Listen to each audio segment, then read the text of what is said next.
First conversation we had. All that stuff you heard about that, forget it. This your team. You the man. I came to Miami because of this young fella right here. I knew he was a special player. Shaquille O'Neal is undoubtedly one of the most dominant forces to ever play in the NBA. We're talking about a guy who won 3 championships with the Lakers, all while being the undisputed #1 option. But when Shaq joined the Miami Heat in 2004, something changed. He didn't mind stepping aside to let a young D Wade shine. According to Antoine Walker, who played alongside them, Shaq was more than willing to embrace the role of being the second option. Walker explained that Shaq saw something special in Wade from the very beginning. He even gave him the nickname Flash, which showed that Shaq recognized Wayne's potential to be a star in the league. This wasn't something we saw during Shaq's time with Kobe in LA, where the two clashed over who should lead the team. But in Miami, Shaq had already been through those battles and came to understand that sometimes taking a back step was necessary for the team's success. When Shaq arrived in Miami, he was already a seasoned veteran, 12 years into his career. Even though he wasn't the #1 guy anymore, Shaq was still putting up impressive numbers.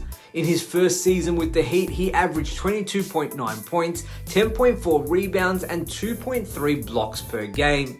He was still dominant, even finishing second in MVP voting that season. But more importantly, Shaq became a trusted leader for the team. He embraced his role as a mentor, especially when it came to guiding Dwayne Wade. Shaq had experience playing with star guards like Penny Hardaway and Kobe, and he knew how to bring out the best in his teammates.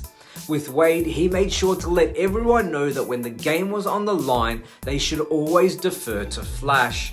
Shaq's willingness to be a team player while still delivering on the court was what set this partnership up for success straight away. He wasn't just playing for himself, he was playing to elevate Wade and ultimately the rest of the team. One of the key factors in this dynamic was Shaq's early recognition of Wade's potential. D Wade giving it to Baron Davis, and Baron Davis is my guy. Right. But this D Wade cat down in Miami, he killing, but he ain't got nobody with him. Right. So now I'm saying, okay, if y'all gonna move me, that's where I'm going. Y'all just ain't gonna send me where I wanna go. I'm going here. They gave him a call and said, hey, we want to move Shaq and he wants to come down there. So they did the deal and I was down there. But I saw in him a mixture of Penny and Kobe and D Wade. So when I got down here, first conversation we had, all that stuff you heard about that, forget it. This your team. You the man. Right from the very first few games together, Shaq knew that Wade had talent and drive to be something special. And as Wade continued to develop, Shaq made it a point to push him even harder. Shaq's experience with Penny and Kobe taught him the value of having a star guard by his side, and he used that knowledge to help mold Wade into the leader he would eventually become. In fact, Shaq challenged Wade to live up to the hype that had surrounded both Penny and Kobe. D Wade, our first argument was in the finals. We go down 0-2. I'm declining to Shaq. I'm going through a divorce. I'm not Shaq. I have my first 2 games fucking terrible, awful.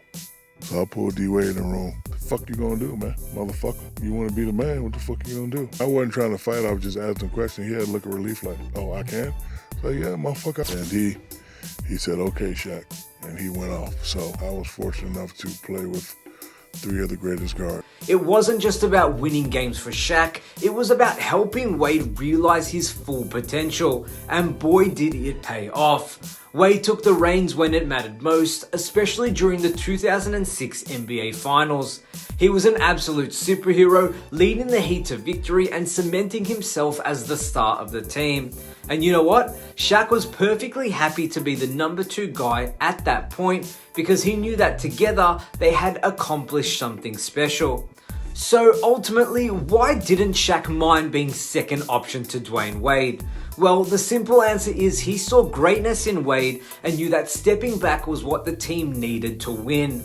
Shaq's leadership experience and trust in Wade were key in helping the Heat secure that 2006 championship. It's a great example of how sometimes being a team player is more important than being the star. So that's it, everyone. Thanks for watching today. And if you enjoyed this video, don't forget to like, share, and subscribe for more upcoming videos and NBA content. My name is Damian Peters. As always, thank you so much for watching, and I will see you next time.